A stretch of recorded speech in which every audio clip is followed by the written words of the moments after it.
আল্লাহ রাব্বুল আলামিন সূরা আহজাবের 35 নম্বর আয়াতের ভিতরে তামাম দুনিয়ার মানুষদেরকে সুন্দর করে জানায় দিলেন, মুমিনদের অনেকগুলি গুণ বর্ণনা করার পরে আল্লাহ পাক বলছেন, আমার মুমিন বান্দাদের ভিতরে যারা নাকি আল্লাহ পাকের জিকির করে, যেই সকল পুরুষ বান্দাগুলি আল্লাহ পাকের জিকির করে, আর যে সকল নারীরা আল্লাহ স্মরণ করে, শুধু পুরুষদেরকে বলা হয় নাই, নারীদেরকেও বলা হয়েছে।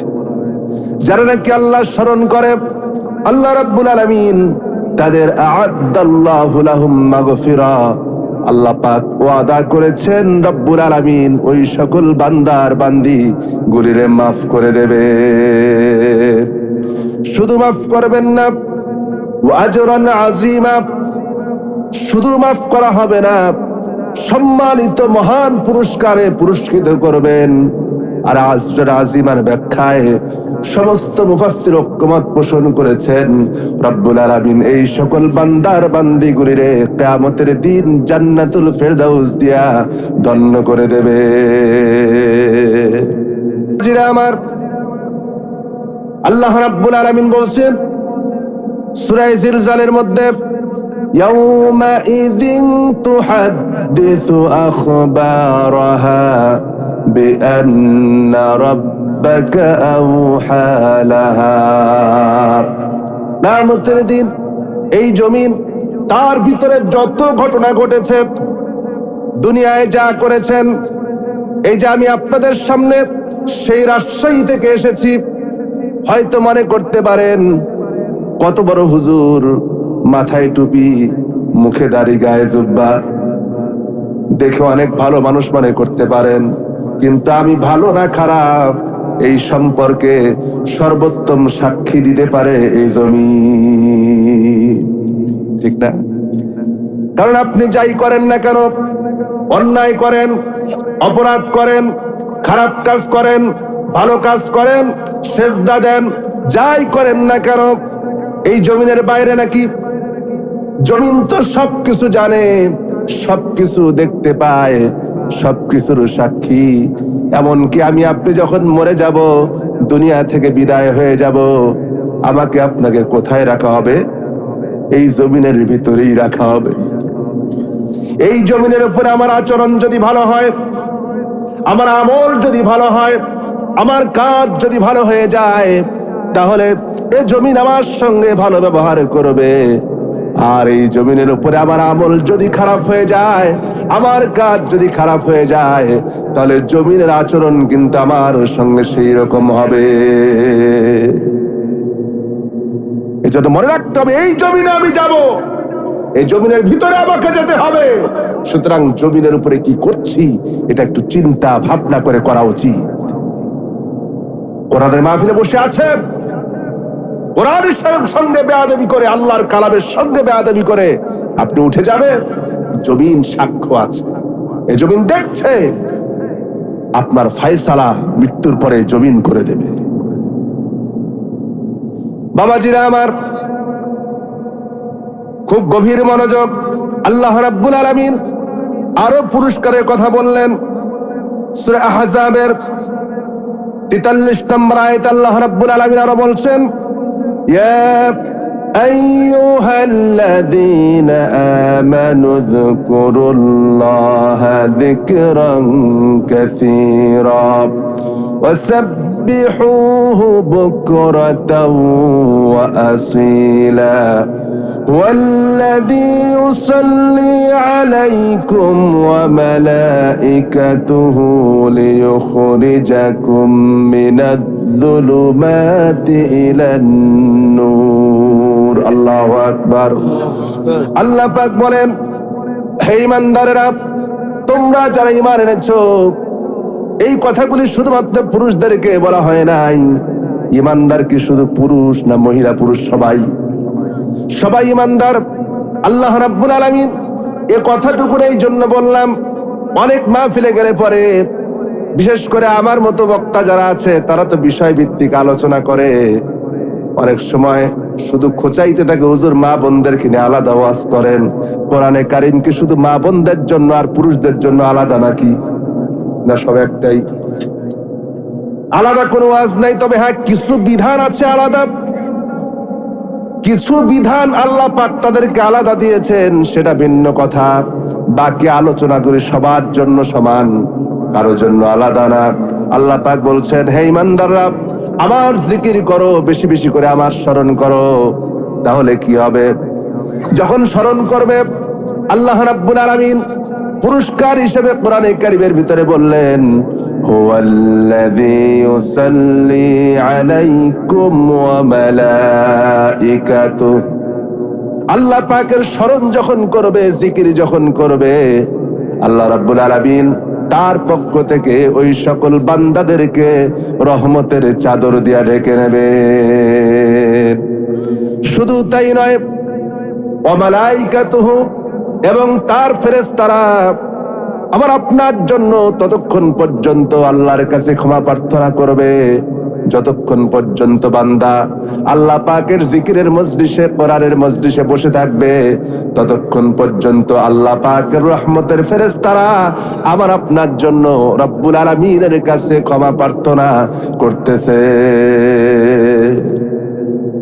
হাদিস শরীফে এসেছে, মুসলিম শরীফের হাদিস, আল্লাহর হাবিব বলেন, আল্লাহ পাকের কোন বান্দা যখন আল্লাহ রাব্বুল আলামিনের জিকিরের মজলিসে বসে যায়, ইলম শোনার জন্য বসে যায়, কোরআনে কারীম শিক্ষা করার জন্য যখন বসে যায়, আল্লাহ পাকের ফেরেশতারা তো আছেই, যত প্রাণী আছে, গাছপালা, তরুলতা, বৃক্ষ, যত প্রাণী আছে, এমনকি শুধু তাই নয়, সমুদ্রে অতল তলদেশে ছোট্ট একটা প্রাণী, যেই প্রাণীটা মাইক্রোস্কোপ যন্ত্র ছাড়া দেখা যায় না, এমন প্রাণীটা পর্যন্ত আল্লাহ রাব্বুল আলামিনের কাছে আমার আপনার জন্য ক্ষমা প্রার্থনার জন্য দোয়া করতেছে। আর জোরে কোন সুবহানাল্লাহ। ভাইরা আমার, মুরব্বী বাবাজিরা আমার, শুধু তাই নয়, আল্লাহ পাক বলেন, লিউখরিজাকুম মিনায-যুলুমাতি ইলান-নূর। আল্লাহ পাক বলেন, আল্লাহ পাক ওই সকল বান্দার বান্দিগুলিকে অন্ধকার থেকে বের করে আলোর পথ দেখান, জাহান্নাম থেকে বের করে রব্বুল আলামিন বান্দাদেরকে জান্নাতে যাওয়ার পথ দেখায় দেন। আল্লাহ পাক তো বান্দার প্রতি সবচেয়ে দয়াবান। আল্লাহর চাইতে দয়া কারো আছে নাকি? এই পৃথিবীতে সে আপনার বাপ হোক, অথবা মা হোক, অথবা ওস্তাদ হোক, যেই হোক না কেন, এই পৃথিবীতে মায়ের চাইতে ভালোবাসার তো আর কেউ নাই, আছে নাকি বলেন? কিন্তু এই মায়ের মধ্যে সব মা তো সমান না, সব মা তো সন্তানকে সমান ভালোবাসে না, বাসে। কতক মা আছে সন্তানের জন্য, সন্তান হালকা একটু অসুখ হলে পর অস্থির হয়ে যায়। আবার কিছু মা আছে, কিন্তু ভালো তো সবাই বাসে, তার মধ্যেও কম বেশি আছে। কিন্তু আমার ভাইয়েরা, এই পৃথিবীর সবচাইতে ভালোবাসার মাটাও বান্দাকে যতটা ভালোবাসে, সেই মাকেও যদি সন্তান যদি সেই মায়ের কাছে যেও যদি মাকে মা বলে ডাক দেয়, আপনারা বলেন ওই মা সন্তানের জবাবে কয়বার জবাব দেবে? একবার, দুইবার, তিনবারে দেবে। তৃতীয়বারে হয়তো বলবে, বাবারে 3 বার পর্যন্ত জবাব দিলাম, কেন ডাকলি? কিছুই তো বললি না।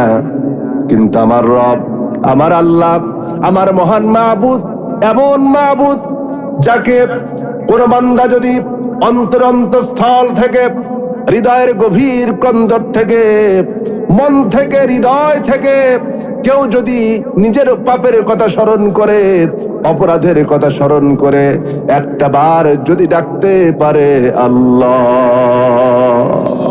জোরে বলেন আল্লাহ।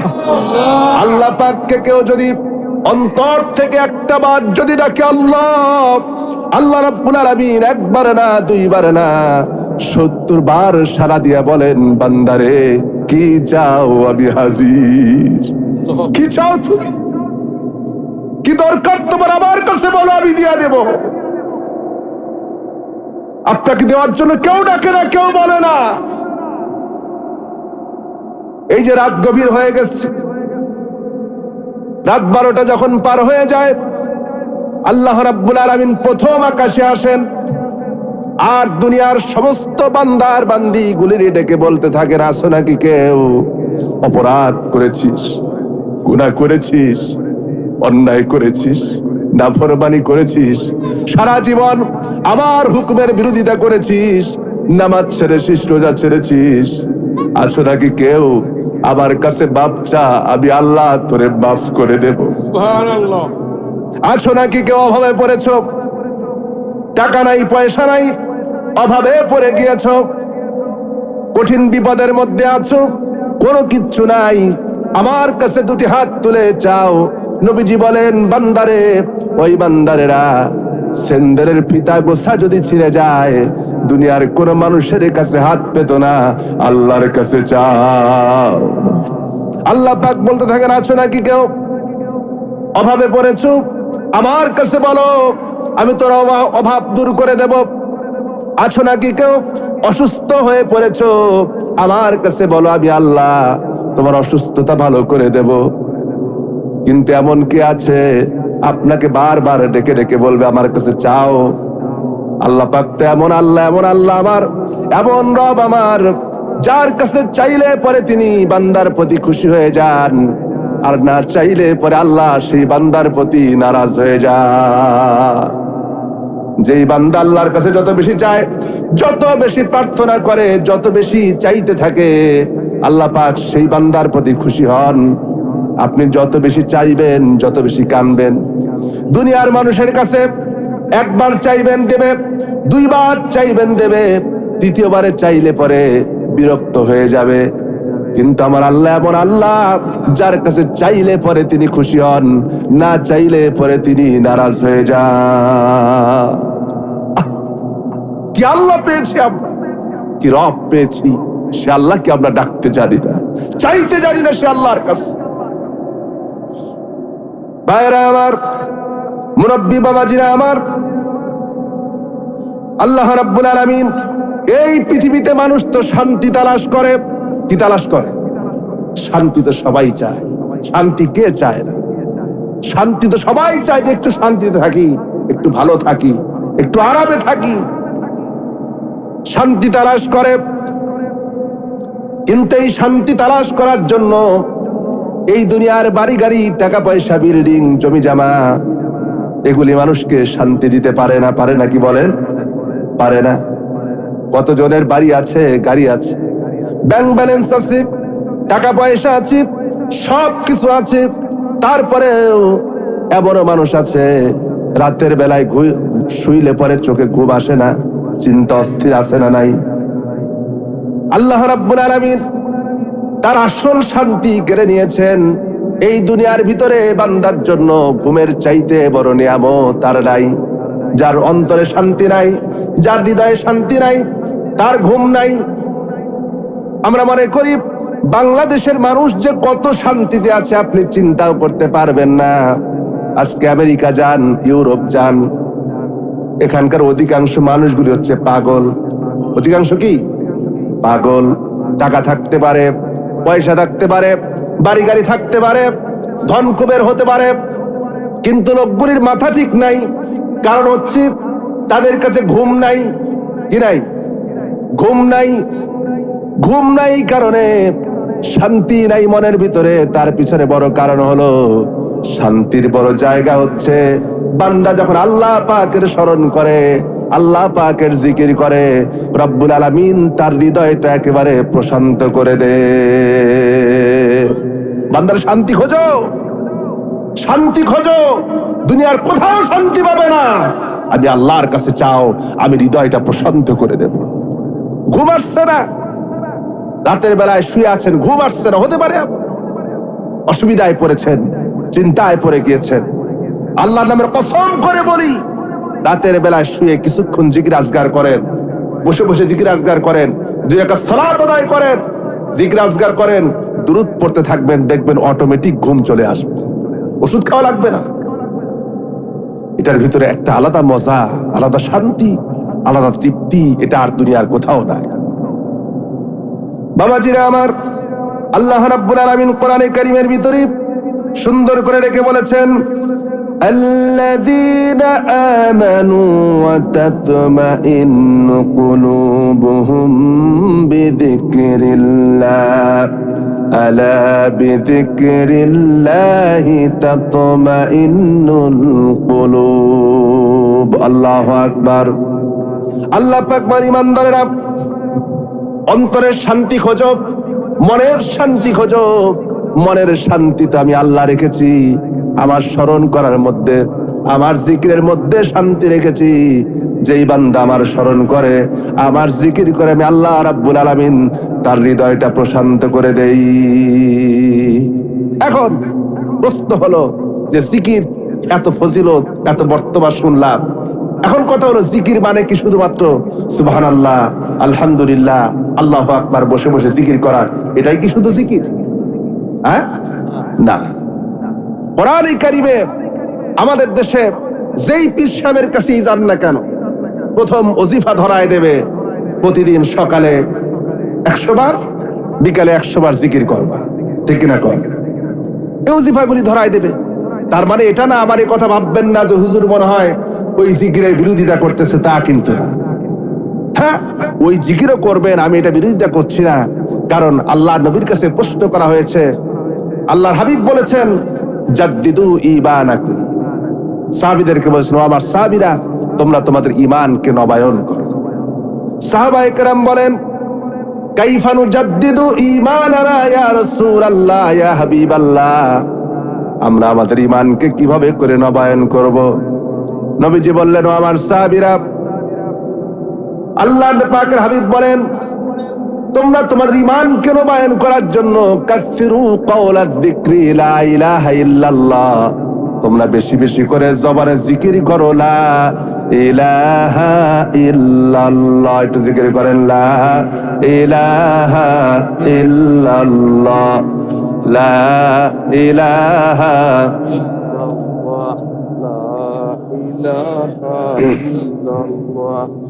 লা ইলাহা ইল্লাল্লাহ, লা ইলাহা ইল্লাল্লাহ, সুবহানাল্লাহ আলহামদুলিল্লাহ, লা ইলাহা। কি আপনারা কি একদম ঘুমায় গেছেন নাকি? জোরে করেন না, লা ইলাহা ইল্লাল্লাহ, লা ইলাহা ইল্লাল্লাহ, লা ইলাহা ইল্লাল্লাহ মুহাম্মাদুর রাসূলুল্লাহ সাল্লাল্লাহু। নাকি আধা ঘন্টা হয়ে গেছে বলে চলে যাবেন? হ্যাঁ, চলবে, চলবে, বেশিক্ষণ না, অল্প সময়।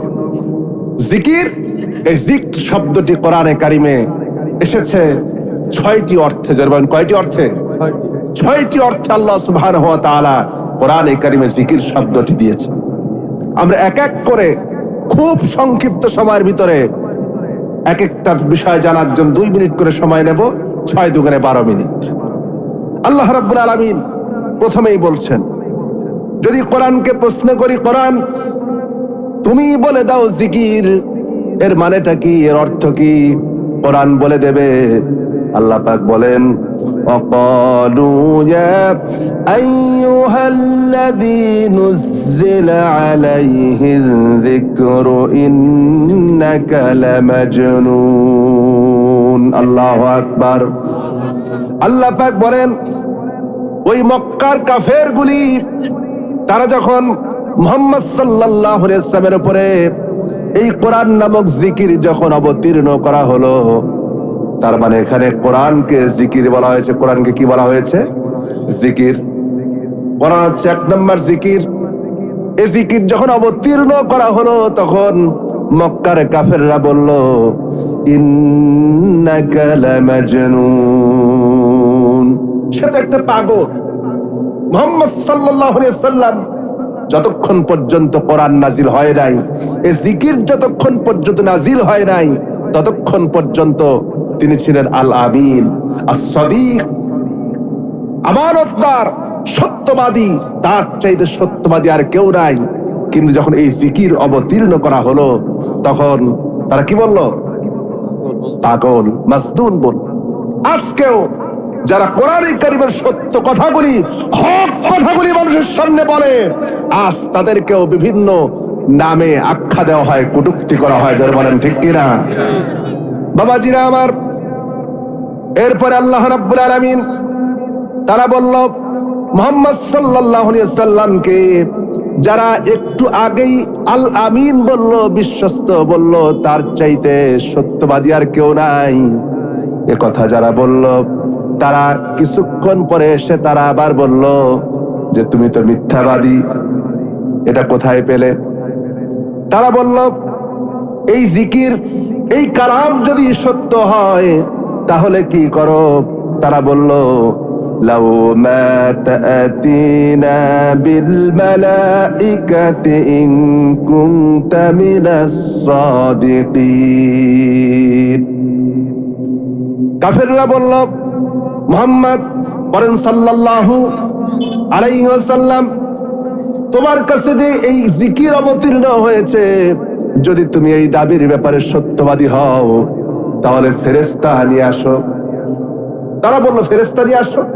আর ফেরেশতা এসে যদি আমাদের সামনে মঞ্চ বানায়া ভাষণ দিয়া বলে যে আমি আল্লাহর পক্ষ থেকে নাযিলকৃত ফেরেশতা, আর এটা হচ্ছে মুহাম্মদ সাল্লাল্লাহু আলাইহি সাল্লাম, আর কোরআন হচ্ছে তার প্রতি নাযিলকৃত জিকির বা কিতাব, তাহলে আমরা মানব। তোমার কথা আমরা বিশ্বাস করি না। বাবাজিরা আমার, আল্লাহ রাব্বুল আলামিন তাদের জবাবে বললেন, আমি যদি সত্যি সত্যি যদি ফেরেশতা নাজিল করি তাহলে অবস্থা কি হবে? ওয়ামা নুনাজ্জিলুল মালাইকাতা ইল্লা বিল হক ওয়ামা কানু ইযাম মুনযারিন। নবী আপনি বলে দিন, আল্লাহ যদি সত্যি সত্যি ফেরেশতা অবতীর্ণ করেন তাহলে ঘোর বিপদের জন্য অপেক্ষা করো। কারণ ইতিপূর্বেও এই পৃথিবীতে ফেরেশতা নাজিল করেছিলেন, যেমন লূত আলাইহিস সালামের সময় ফেরেশতা নাজিল করে তাদেরকে দুনিয়া থেকে বিদায় করে দিয়েছিলেন। সামুদ জাতি বেয়াদবি করেছিল, তাদেরকেও ফেরেশতা নাজিল করে বিদায় করে দিয়েছিলেন। আল্লাহ পাক ফেরেশতা যদি সত্যি নাজিল করেন তাহলে এমনি এমনি করবেন না, গজব নিয়ে আসবে। কি নিয়ে আসবে? গজব নিয়ে আসবে। তখন তারা বলল আচ্ছা, কিন্তু মুহাম্মদ তোমার তো কোনো ছেলে সন্তান নাই। কি নাই? কোনো ছেলে সন্তান নাই, কেউ তো নাই, সব তো দুনিয়া থেকে বিদায় হয়ে গেছে। আর কিছুদিন পরেই তুমি যখন চলে যাবে, তোমার এই জিকিরকে, এই কালামকে কে ধরে রাখবে, কে স্মরণ রাখবে? সব তো হারায় যাবে। 2 দিন পরে আর কিছুই থাকবে না। মুহাম্মদ সাল্লাল্লাহু আলাইহি ওয়াসাল্লাম বিদায় হয়ে যাবেন, সাথে সাথে তার কিতাবও চলে যাবে, জিকিরও চলে যাবে। আল্লাহ পাক সঙ্গে সঙ্গে পরবর্তী আয়াত নাজিল করে জানায় দিলেন, ইন্না নাহনু নাযালনা যিকরা ওয়া ইন্না লাহু লাহাফিযুন। আল্লাহ পাক বলেন, নবী হে, চিন্তার কোনো কারণ নাই, এ জিকির আমি আল্লাহ অবতীর্ণ করেছি, আর এ জিকিরকে হেফাজতের, সংরক্ষণের সবটুকুন দায়িত্ব আমি আল্লাহ আমার নিজ হাতে গ্রহণ করেছি।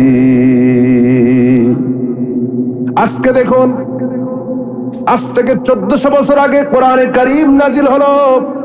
আজ পর্যন্ত কোরআনে কারীমের একটা জের জবর, একটা অক্ষর, একটা নক্তা, এমনকি একটা সেমিকলন পর্যন্ত কোনো পরিবর্তন হয়েছে নাকি?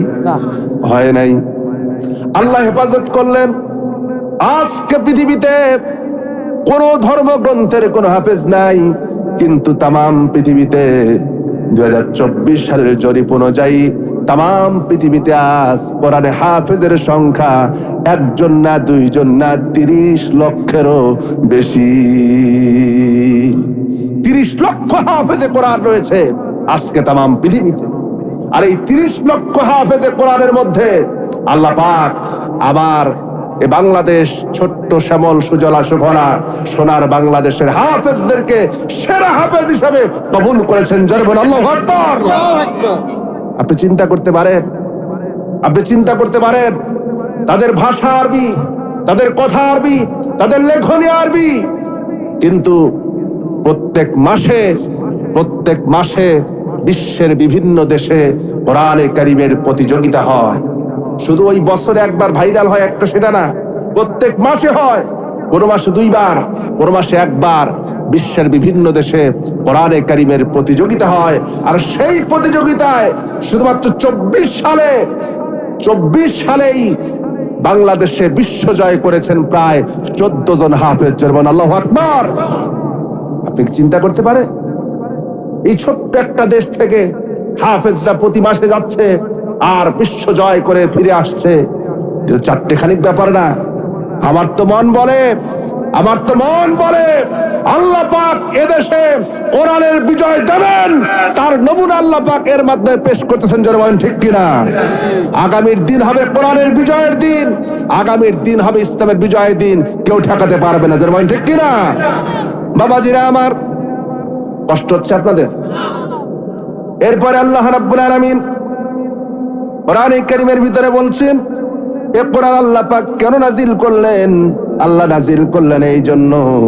আল্লাহ পাক বলছেন, ওয়া নুনাজ্জিলু মিনাল কুরআনি মা হুয়া শিফাউন ওয়া রাহমাতুল লিল মুমিনিনা ওয়া লা ইয়াজিদুয যালিমিনা ইল্লা খাসারা। আল্লাহু আকবার। আল্লাহ রাব্বুল আলামিন বলেন, অনুনাজ্জিলু মিনাল কুরআনি মা হুয়া শিফা, নিশ্চয় কোরআন আমি অবতীর্ণ করেছি, এটা হচ্ছে মুমিনদের জন্য শেফা। মুমিনরা এখান থেকে রোগ মুক্তি পাবে। এই রোগ মুক্তি বলতে কিসের রোগ মুক্তি? সমাজের দুর্নীতির রোগ, চাঁদাবাজির রোগ, সমাজের রন্ধে রন্ধে সুদের রোগ, ঘুষের রোগ, অন্যায় অবিচারের রোগ ঢুকে গেছে। এই রোগগুলিকে সমাজ থেকে দূরীভূত করে শান্তিময় সুন্দর সমাজ উপহার দিতে পারে কেবলমাত্র কোরআন। আজ যারা নাকি কোরআনকে যারা মানবে না, সমাজে যারা কোরআন প্রতিষ্ঠিত চায় না, আল্লাহ পাক বলছেন, ওয়ালা ইয়াজিদুয যালিমিনা ইল্লা খাসারা। আল্লাহ পাক বলেন তাদের জুলুমের মাত্রা এত বেড়ে গিয়েছে, যার কারণে আল্লাহ পাক ওয়ালা ইয়াজিদুয যালিমিন, তাদের জুলুমের মাত্রা আরো বাড়ায় দেন। তারা বাড়তে থাকে আর তাদের শেষ পর্যন্ত ক্ষতি ছাড়া তাদের জন্য আর কিছুই হয় না। শেষ ফলাফল হয় কি হয়? ক্ষতি হয়, লাভ কোনো কিছু হয় না। আমি কাউকে কোনো কিছু বলতে চাই না, কোরআন দিয়ে কথা বলছি, যতটুকুন বোঝার বুঝে নেবেন। আমি কাউকে কোনো কিছু ইন্ডিকেট করে কিছু বলতে পারবো না। কোরআন মানুষকে দিক নির্দেশনা দিতে পারে, কোরআন মানুষকে সঠিক গাইডলাইন দিতে পারে। এজন্য চিন্তা করেছি জীবন যতদিন বাঁচবে, আল্লাহ পাক ময়দানে যতদিন পর্যন্ত কথা বলাবেন কোরআন দিয়েই কথা বলবো। কিন্তু আমার দেশে অধিকাংশ তাফসীর মাহফিলগুলিতে শুধুমাত্র পোস্টারে আর ব্যানারে নাম লেখা থাকে তাফসীর মাহফিল। বক্তা সে এমন গান দিয়া, গজল দিয়া, কৌতুক দিয়া, নানান কিছু বলে মানুষকে হাসায়া কান্দায়া ওয়াজ করে চলে যায়। দেখা যায় কোরআনের কোনো কথা নাই। ঠিক কিনা বলেন? আল্লাহ রাব্বুল আলামিন এই অবস্থা থেকে আমাদেরকে হেফাজত করুক। আল্লাহ রাব্বুল আলামিন এখন এই কোরআন আল্লাহ পাক দিলেন পৃথিবীর মানুষকে মুক্ত করার জন্য। কিন্তু কোরআন থেকে সবাই তো কোরআন শোনে নাকি? সবাই কোরআন শোনে? সবাই তো শোনে না। আল্লাহ পাক তাদের ব্যাপারে বলছেন, যারা নাকি কোরআন থেকে মুখ ফিরায় নেয়, যাদের মাহফিলে কোরআনের আলোচনা হয় না, যাদের সমাবেশে কোরআনের আলোচনা হয় না, যাদের কোনো প্রোগ্রামে কোরআন থেকে দার্স পেশ করা হয় না, কোরআনের কথা বলা হয় না, আল্লাহ পাক তাদের সম্পর্কে বলেছেন ওয়া মাইয়াশু আন যিকরির রহমানি নুকাইয়িদ লাহুশ শাইতানু ফাহুয়া লাহু করিন। আল্লাহু আকবার। আল্লাহ পাক বলেন যারা নাকি এ কোরআন থেকে মুখ ফিরায় নেবে, রহমানের জিকির থেকে যারা মুখ ফিরায় নেবে, আল্লাহ পাক কিন্তু কোরআন বলেন নাই, আল্লাহ বলেছেন, আল্লাহ পাক বলছেন যিকরুর রহমান, আল্লাহ পাকের রহমানের জিকির অর্থাৎ কোরআন থেকে যারা মুখ ফিরায় নেবে, আল্লাহ পাক বলেন আমি তাদের জন্য একজন শয়তানকে বন্ধু বানায় দেই। কি করি? একজন শয়তানকে বন্ধু বানায় দেই। নুকাইয়িদ লাহুশ শাইতানু ফাহুয়া লাহু করিন। করিন বলা হয় এমন বন্ধুকে যে বন্ধু তার কাছ থেকে কখনো দূরে সরে যায় না। এমন বন্ধুকে করিন বলা হয় যে বন্ধু কি তার বন্ধুর কাছ থেকে কখনোই দূরে সরে যায় না, ফাঁকে যায় না, ফাঁকি দেয় না, এরকম বন্ধুকে বলা হয় করিন। তবে হ্যাঁ, সাময়িক সময়ের জন্য দূরে সরে যায় না। আর এই বন্ধু যখন থাকে, শয়তান নামক বন্ধু যখন তার কাছে থাকে, যেই মাহফিলগুলিতে কোরআনের আলোচনা হয় না, যেই রাজনৈতিক প্রোগ্রামে কোরআনের আলোচনা হয় না, যেই দলে কোরআনের আলোচনা হয় না, আমাদের দেশে তো এমনও বহুত আলোচনা হয়, মসজিদে নামাজের পরে এলান করে বলা হয় বহুত ফায়দা হবে, আছে না? কিন্তু ফায়দা হবে, ফায়দা কি দিয়ে হবে? কোরআন নাই, আছে না নাই? আলোচনা হচ্ছে 1 ঘন্টা 2 ঘন্টা, কোরআনের কোনো কথা নাই। আল্লাহ পাক বলছেন যেখানে কোরআন হয় না, কোরআনের জিকির হয় না, সেখানে আমি আল্লাহ পাক তাদের জন্য একজন শয়তান নিযুক্ত করে দেই। কার কথা? আল্লাহ পাকের কথা। এরপর আল্লাহ পাক বলছেন সে কি করে তখন? শয়তান যখন বন্ধু হয়ে যায়, শয়তান যখন আপনজন হয়ে যায়, তখন তার আমলটা কি হয়? আল্লাহ পাক বলেন ওয়া ইন্নাহুম লায়াসুদ্দুনাহুম আন সাবিলি ওয়া ইয়াহসাবুনা আন্নাহুম মুহতাদুন। আল্লাহু আকবার। আল্লাহ পাক বলেন শয়তান যখন তাদের বন্ধু হয়ে যায়, তখন তাদের আচরণ হয়, তারা তখন দিন প্রতিষ্ঠার ক্ষেত্রে, ইসলাম প্রতিষ্ঠার ক্ষেত্রে, কোরআন প্রতিষ্ঠার ক্ষেত্রে তারা বিরোধিতা করে। লা ইয়াসুদ্দুনা আন সাবিলিল্লাহ, আল্লাহর রাস্তায় তারা বাধা দেয়। তারাই বলে মাহফিল শুনতে যেও না, কোরআন শুনতে যেও না, কারণ তারা মনে করে কোরআন শুনতে গেলে পরে, কোরআন শুনলে পরে এই লোকগুলি তো আর আমাদের দলে থাকবে না। ঠিক কিনা বলেন? কোরআন যখন বুঝবে, কোরআন যখন জেনে যাবে, কোরআনের সত্যতা যখন জেনে যাবে, তখন এই লোকগুলি তো আমরা ডাকলেই আমাদের মিছিলে তো আর পাবো না, আমাদের কাছে তো আর পাবো না, এই জন্য তারা বিরোধিতা করে। আল্লাহ পাক বলছেন আর তারা মনে করে ওয়া ইয়াহসাবুনা আন্নাহুম মুহতাদুন, আর তারা মনে করে যে আমরাই হেদায়েতের উপরে আছি। কি মনে করে? আমরাই সঠিক ইসলাম মানি, আমরাই মদিনার ইসলাম মানি, আর ওরা সব বাপদাদার ইসলাম মানে। এরকম মনে করে কিরকম করে? বাবাজিরা আমার, আল্লাহ রাব্বুল আলামিনের পরে বলছেন এই লোকগুলি যখন কিয়ামতের দিন আল্লাহ পাকের দরবারে দাঁড়াবে, আল্লাহর দরবারে যখন দাঁড়ায় যাবে, তখন তারা আফসোস করে বলবে হাত্তা ইযা জাআনা ক্বালা ইয়া লাইতা বাইনি ওয়া বাইনাকা বু'দাল মাশরিকাইনি ফাবিইসাল করিন। আল্লাহু আকবার। এই লোকগুলি হাসরের ময়দানে যখন দাঁড়াবে, আল্লাহ পাক যখন তাদের জন্য জাহান্নামকে ফয়সালা করে দেবেন, জাহান্নাম যখন তাদের জন্য ফয়সালা হয়ে যাবে, তখন এই লোকগুলি আফসোস করে বলবে হায় আফসোস, দুনিয়ায় যদি শয়তান থেকে আমার দূরত্ব যদি হতো মাগরিব থেকে মাশরিক পরিমাণ, অর্থাৎ পূর্ব আর পশ্চিম পরিমাণ দূরত্ব যদি তৈরি হয়ে যেত, তাহলে কতই না ভালো হতো। অথবা তাফসীরের কিতাবে এসেছে ওই লোকগুলো আফসোস করে বলবে আহারে, দুনিয়ায় ওই রাজনৈতিক দলের সঙ্গ যদি না দিতাম, অমুক নেতার পিছনে যদি না ঘুরতাম, সঙ্গে যদি না যেতাম, তাদের সঙ্গে যদি আমার দূরত্ব থাকতো পৃথিবীর পূর্ব আর পশ্চিমের যেমন দূরত্ব, এমন দূরত্ব যদি তাদের সঙ্গে থাকতো, তাহলে আজ আমাদেরকে জাহান্নামে আসতে হতো না। আফসোস করবে, কিন্তু ওই দিন আফসোস করে আমার আপনার জন্য আর কোনো কাজ হবে না, হবে কোনো কাজ হবে না। তাহলে জিকিরের একটা অর্থ জানলাম, মানে কি? কোরআন মানে কি? কোরআন। জিকির মানে কোরআন। 2 নম্বর অর্থ হচ্ছে জিকির মানে হলো আহকামুশ শারঈয়া। আল্লাহ পাক শরীয়তের যত বিধান দিয়েছেন এগুলিকেও জিকির বলা হয়। কি বলা হয়? জিকির বলা হয়। আমাদের দেশে কত জন আছে এমন কথাও বলে আমরা শরীয়তে বিশ্বাস করি না, আছে না নাই?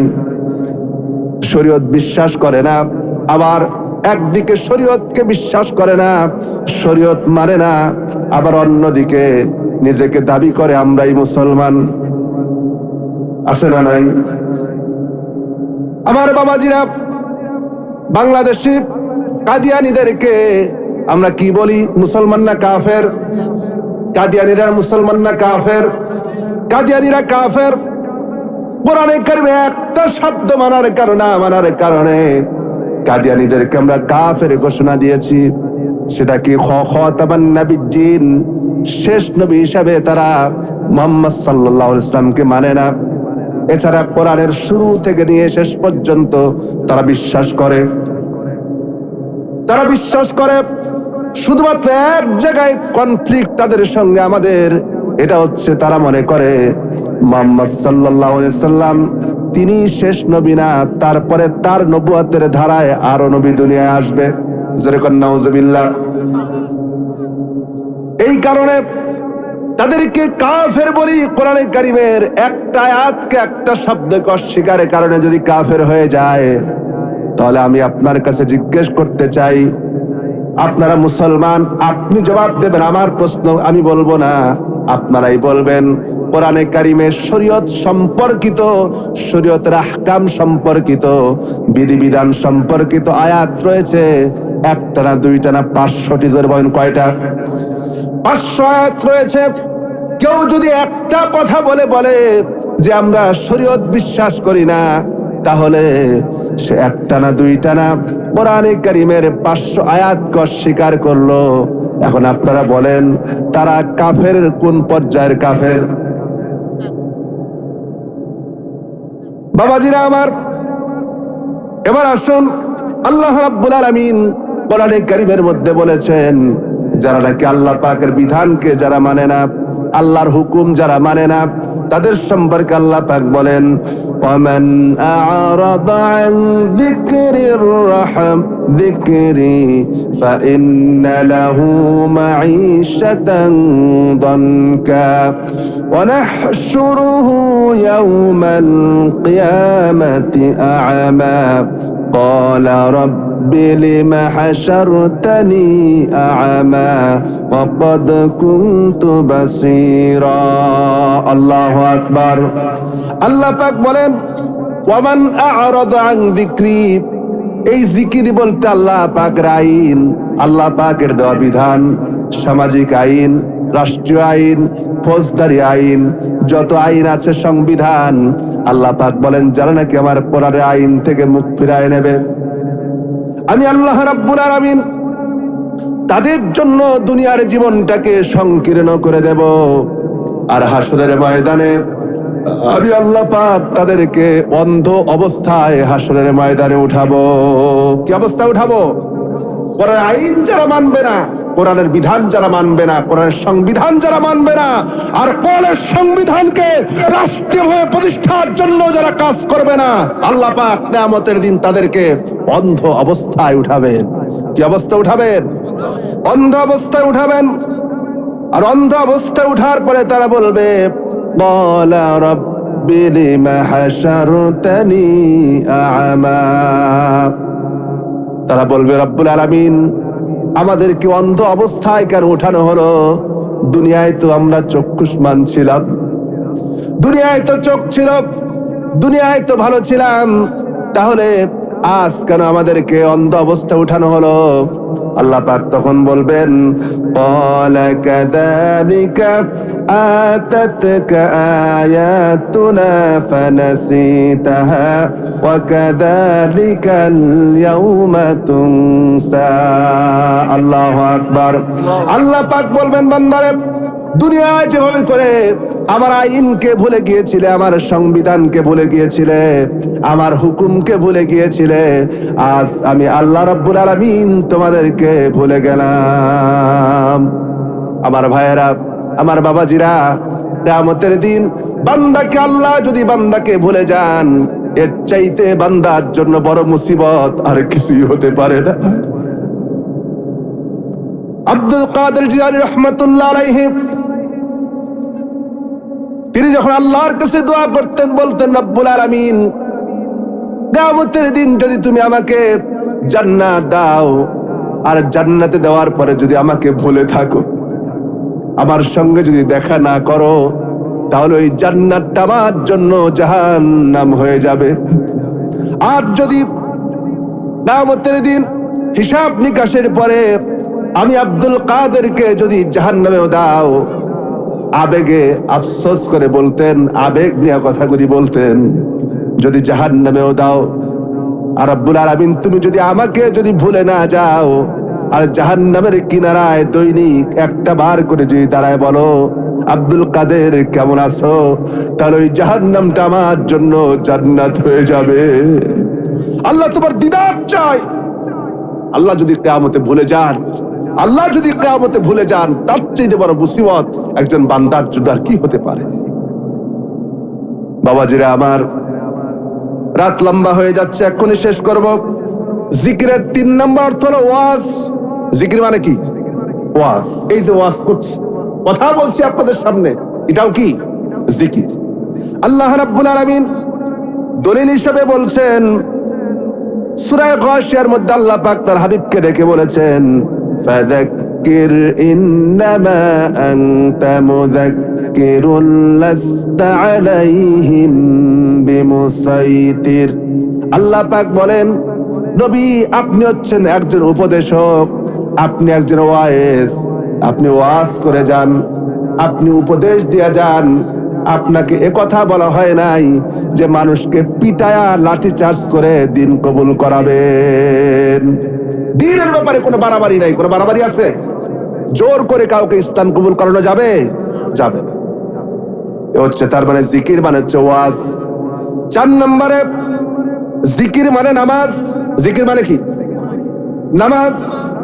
নামাজকে শুধু জিকির বলা হয় নাই, নামাজকে বলা হয়েছে সবচাইতে বড় জিকির। সবচাইতে বড় জিকির কি? আল্লাহ রাব্বুল আলামিন কোরআনে কারীমের সূরা আনকাবুতের মধ্যে আল্লাহ পাক ডেকে বলেন, উতলু মা উহিয়া ইলাইকা মিনাল কিতাবি ওয়া আকিমিস সালাত ইন্নাস সালাতা তানহা আনিল ফাহশাই ওয়াল মুনকার ওয়া লাযিকরুল্লাহি আকবার। আল্লাহ পাক বলেন, নিশ্চয়ই নামাজ মানুষকে দুনিয়ার সমস্ত অপরাধ থেকে, অন্যায় থেকে, পাপাচার থেকে বাঁচায়া দেয়। আর এই নামাজটাই হচ্ছে ওয়ালা যিকরুল্লাহি আকবার। আর আকবার মানে বড়। আল্লাহ পাক বলছেন এটাই হচ্ছে সবচাইতে বড় জিকির। নামাজটা কি? সবচাইতে বড় জিকির। আমার দেশে তো অনেক পিসাব আছে, এমন নামাজ লাগে না, খালি জিকির করলেই হয়। আছে না? নামাজ নাই, রোজা নাই, আল্লাহ নাই, কালাম নাই, রসুল নাই, শুধু জিকির করো। এরকম পীর মনে হয় বাংলাদেশে নাই, আছে। বাবাজিরা আমার, আল্লাহ রাব্বুল আলামিন এই জিকির সম্পর্কে কিয়ামতের দিন বান্দাকে প্রশ্ন করা হবে। আমার বাবাজিরা, যদি নামাজ ছেড়ে থাকেন, আজকে তওবা করেন। জীবনে যা করেছেন, এতদিন হয়তো নামাজ ছেড়েছেন, আর নামাজ ছাড়বো না। নামাজ যদি না হয়, আল্লাহর নামের কসম করে বলি, আজকে আমরা লক্ষ্য করছি ইসলাম প্রতিষ্ঠিত করতে চায়, ইসলামী আন্দোলনের জন্য ময়দানে কাজ করে, কিন্তু নামাজের ব্যাপারে উদাসীন। আছে না নাই? নামাজের ব্যাপারে উদাসীন। কোন রকম ফরজ পড়া হলে পরেই দৌড় দেয়, সুন্নাতের খবর নাই, নফলের খবর নাই। অবস্থা এমন দাঁড়িয়েছে, মনে করে এগুলির কোনো দরকার নাই। আল্লাহর নামের কসম করে বলি, যতক্ষণ পর্যন্ত মুসলমানের সমাজে নামাজটা সুন্দর না হবে, নামাজ যতক্ষণ পর্যন্ত গুছানো না হবে, নামাজ যতক্ষণ পর্যন্ত নামাজের মাধ্যমে আল্লাহর সন্তুষ্টি লাভ করা না যাবে, ততক্ষণ পর্যন্ত ওই সমাজের ওই দলের কর্মী দিয়া ইসলামের বিজয় কখনো সম্ভব হবে না। ইসলাম বিজয় পেতে হলে পরে নামাজের মাধ্যমে আল্লাহর কাছে সাহায্য চাওয়া লাগবে। ওয়াস্তাঈনু বিস-সাবরি ওয়াস-সালাহ, নামাজের মাধ্যমে সাহায্য চাও। সাহায্য চাওয়ার সবচেয়ে উত্তম নমুনা হচ্ছে সালাত। বিপদে পড়েছো, মুসিবতে পড়েছো, নামাজে দাঁড়িয়ে যাও। সুবহানাল্লাহ। আল্লাহ রাসূলের সবচেয়ে বড় অভ্যাস ছিল, নবী করিম সাল্লাল্লাহু আলাইহি ওয়াসাল্লাম যখন কোনো ভালো কাজ হতো তিনি শুকরানা স্বরূপ নামাজে দাঁড়িয়ে যেতেন। মুসিবতে পড়তেন, সালাতুল হাজাতের জন্য সালাতে দাঁড়িয়ে যেতেন। আর আমরা নামাজ পড়তে চাই না। বাবাজিরা আমার, কিয়ামতের দিন মানুষ সবচেয়ে অপমানিত আর লাঞ্ছিত হবে এই সালাতের জন্য। আল্লাহ পাক বলেন, ইয়াউমা ইউকশাফু আন সাকিন ওয়া ইয়াদউনা ইলাস সুজুদি ফালা ইস্তাতিউন। আল্লাহ পাক বলেন, কিয়ামতের দিন আল্লাহ রাব্বুল আলামিন আদম আলাইহিস সালাম থেকে শুরু করে নিয়ে কিয়ামত পর্যন্ত যত মানুষ আসবে, সমস্ত মানুষের সামনে আল্লাহ রাব্বুল আলামিন বান্দাদেরকে সিজদা করার জন্য অর্ডার করবে। কিন্তু দুনিয়ায় যারা বেনামাজি ছিল, দুনিয়ায় যারা সালাত আদায় করতো না, এই মানুষগুলি আল্লাহ রাব্বুল আলামিনের দরবারে সিজদা দিতে পারবে না। আল্লাহ রাব্বুল আলামিন বলেন, খাশিআতান আবসারুহুম তারহাকুহুম যিল্লাহ। এই মানুষগুলি সবচাইতে অপমানিত, লাঞ্ছিত হবে, তাদের চক্ষুগুলি নিম্নগামী হয়ে যাবে। আল্লাহ পাক সর্বশেষ ফেরেশতাদেরকে অর্ডার করবেন, খুযুহু ফাগুল্লুহু সুম্মাল জাহিমা সাল্লু। এই লোকগুলিরে ধরো আর তার হাত এবং পায়ের মধ্যে ডান্ডা বেরি পরাও, আর এই লোকগুলিরে ধরে ধরে জাহান্নামে নিক্ষেপ করে দাও। আমরা দোয়া করি, রব্বুল আলামিন আল্লাহ তাআলা আমাদেরকে 5 ওয়াক্ত নামাজি বান্দা হিসেবে কবুল করে নাও, আর কিয়ামতের দিন জাহান্নামের কঠিন আযাব থেকে আমাদেরকে বাঁচায়া দাও, বলেন আমিন। বাবাজিরা আমার, এরপরে জিকির শব্দের 4 নম্বর অর্থ হলো তাসবিহ। সুবহানাল্লাহ, আলহামদুলিল্লাহ, আল্লাহু আকবার। বিভিন্ন জিকির আছে। আপনি ঘুম থেকে উঠবেন, জিকির আছে না নাই? ঘুমাতে যাবেন, তখন আল্লাহ পাকের নাম আল্লাহুম্মা বিইসমিকা আমুতু ওয়া আহইয়া বলে ঘুমাতে গেলেন। ঘুম থেকে উঠলেন, তখনও পড়বেন আলহামদুলিল্লাহিল্লাযী আহইয়ানা বা'দামা আমাতানা ওয়া ইলাইহিন নুশুর। এরপর ওযু করতে যাবেন, সেখানে পড়বেন বিসমিল্লাহ। যা করবেন, মসজিদে ঢুকবেন, দোয়া আছে, মসজিদ থেকে বের হবেন, দোয়া আছে। এরপরে আপনি টয়লেটে ঢুকবেন, দোয়া আছে না নাই? সেখানে দোয়া আছে, আল্লাহুম্মা ইন্নী আউযু বিকা মিনাল খুবুসি ওয়াল খাবাইস। আবার টয়লেট থেকে বের হবেন, পড়বেন গফরানাক, আল্লাহ আমারে মাফ করে দাও। খাবার খাবেন, সেখানেও দোয়া। এই যে 24 ঘন্টার ভিতরে আপনার কাজে কর্মে প্রতিটি ক্ষেত্রে একজন মুসলমান যতগুলি দোয়া পড়ে, এই সবগুলিকে বলা হয় তাসবিহ। আপনি তাসবিহ পড়বেন, বিশেষ করে সকালবেলায় ফজরের নামাজের পরে আর মাগরিবের নামাজের পরে 7 বার পড়বেন আল্লাহুম্মা আজিরনি মিনান নার। কি পড়বেন? আল্লাহুম্মা আজিরনি মিনান নার, আয় আল্লাহ আমাকে জাহান্নামের আগুন থেকে বাঁচাইয়া দাও। এইভাবে করে 7 বার পড়বেন, বিশেষ করে সকালবেলায়। আর সন্ধ্যার সময় সাজ্জাদুল ইস্তিগফার পড়বেন, আল্লাহুম্মা আনতা রাব্বি লা ইলাহা ইল্লা আনতা খালাকতানি ওয়া আনা আবুদুকা ওয়া আনা আলা আহদিকা ওয়া ওয়াদিকা মাস্তাতাতু আউযু বিকা মিন শাররি মা সানাতু আবুউ লাকা বিনি'মাতিকা আলাইয়া ওয়া আবুউ বিযামবি ফাগফিরলি ফাইন্নাহু লা ইয়াগফিরুদ যুনুবা ইল্লা আনতা। এটাকে সাইয়্যিদুল ইস্তিগফার বলে। হাদিস শরীফে এসেছে, আল্লাহ পাকের কোন বান্দা যদি ফজরের পরে সাইয়্যিদুল ইস্তিগফার পরে আর সারা দিনের ভিতরে যদি সেই লোকটা মারা যায়, রব্বুল আলামিন তাকে বিনা পাপে আল্লাহ পাক মাসুম বেগুনা হিসেবে তাকে দুনিয়া থেকে উঠায় নেবেন। আর সন্ধ্যার সময় যদি পরে রাতের মধ্যে যদি কেউ মারা যায়, রব্বুল আলামিন তাকে বেগুনা হিসেবে গুনাহ মাফ করে আল্লাহ পাক তাকে দুনিয়া থেকে উঠায় নেবেন। এই দোয়াগুলি পড়বেন, সকাল সন্ধ্যার আমলগুলি করবেন, এটাকে বলা হয় তাসবিহ। আল্লাহ আমাদেরকে করার তৌফিক দিবেন, আমিন। এরপরে 6 নম্বর জিকির শব্দের অর্থ হচ্ছে সম্মান। জিকির শব্দের অর্থ কি বলেন? সম্মান। আল্লাহ পাক কোরআনে কারিমে তার হাবিবকে বলেছেন, ওয়ারাফা'না লাকা যিকরাক, ও নবী আমি আপনার সম্মান, আমি আপনার মর্যাদা, আমি আপনার দাম তামাম বিশ্বময় ছড়িয়ে দিয়েছি। সুবহানাল্লাহ। আল্লাহ পাক তার হাবিবের যে মর্যাদা, যে সম্মান দিয়েছেন, এই সম্মান পৃথিবীতে আর কাউকে দেওয়া হয় না। যদিও এই শুধু সম্মান নিয়ে আলোচনা করতে গেলেই তো 2-4-5 ঘন্টাও শেষ করা যাবে না। আমরা শুধু এতটুকু জানলাম জিকির শব্দের অর্থ কি? সম্মান। আমরা 6টি অর্থ জানলাম। আল্লাহ পাক যেন এই জিকিরের উপরে 6টি অর্থের উপরেই পরিপূর্ণভাবে আল্লাহ পাকের খাঁটি জাকিরিন বান্দা হিসেবে কবুল করেন। বলেন আল্লাহুম্মা আমিন। এখন আসেন সর্বশেষ মুহূর্তে দোয়া না করে এক্ষুনি আমরা দোয়ার দিকে চলে যাব। আপনাদের কাছে অনুরোধ থাকবে, অবশ্যই আল্লাহ পাক আজকের দোয়াকে কবুল করে নেবেন। সর্বশেষ মা বোনদের জন্য একটি নসিহত থাকবে।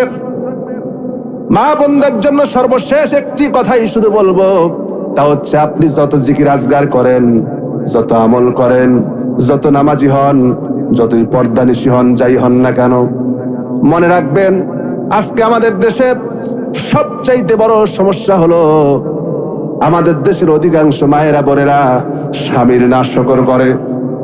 ঠিক কিনা বলেন? স্বামীর কৃতজ্ঞতা আদায় করতে চায় না। এ ব্যাপারে সবচাইতে বড় গাফিলতি। আপনি সারা জীবন দেবেন, স্বামী হিসাবে স্ত্রীর সব হক আদায় করবেন। টাকা লাগবে দেবেন, পয়সা লাগবে দেবেন, শাড়ি লাগবে দেবেন, গয়না লাগবে দেবেন, লিপস্টিক লাগবে দেবেন, সব দেবেন। হয়তো কোন একটা সময় এসেছে স্বামীর পকেটে টাকা নাই, ওই সময় স্ত্রী কোন একটা জিনিস চাইয়া বসলো, আপনি দিতে পারলেন না, তখন এমন কথা বলে যে তুমি আমার জীবনে কিছুই দিলা না। আছে না নাই? কথা এমনি বলে না, কেউ তো কথা কথার কথাও বলা যাবে। আল্লাহ নবী বলেছেন, আল্লাহর হাবিব বলেছেন, এইটা নিয়ে রাগারাগি পর্যন্ত হয়। আল্লাহ নবী বলেছেন কিয়ামতের দিন অধিকাংশ নারীরা জাহান্নামী হবে। তার পিছনে বড় কারণ হলো তারা স্বামীর নাশকর করে। মেরাজ থেকে যখন নবীজি ফিরে এলেন, আল্লাহ নবী বললেন, আমি জাহান্নামে অধিকাংশ নারীদেরকে দেখেছি। জিব্রাইলকে প্রশ্ন করলেন, ভাই জিব্রাইল, নারীদের সংখ্যা জাহান্নামে বেশি কেন? জিব্রাইল বললেন, হুজুর, নারীরাই জান্নাতে বেশি আসার কথা ছিল, কারণ নারীরা অল্প আমলেই জান্নাত পেয়ে যায়। কিন্তু একটা মাত্র কারণে, তারা স্বামীর নাশকর করার কারণে, স্বামীর নাফরমানি করার কারণে নারীরা জাহান্নামী হয়ে গেছে।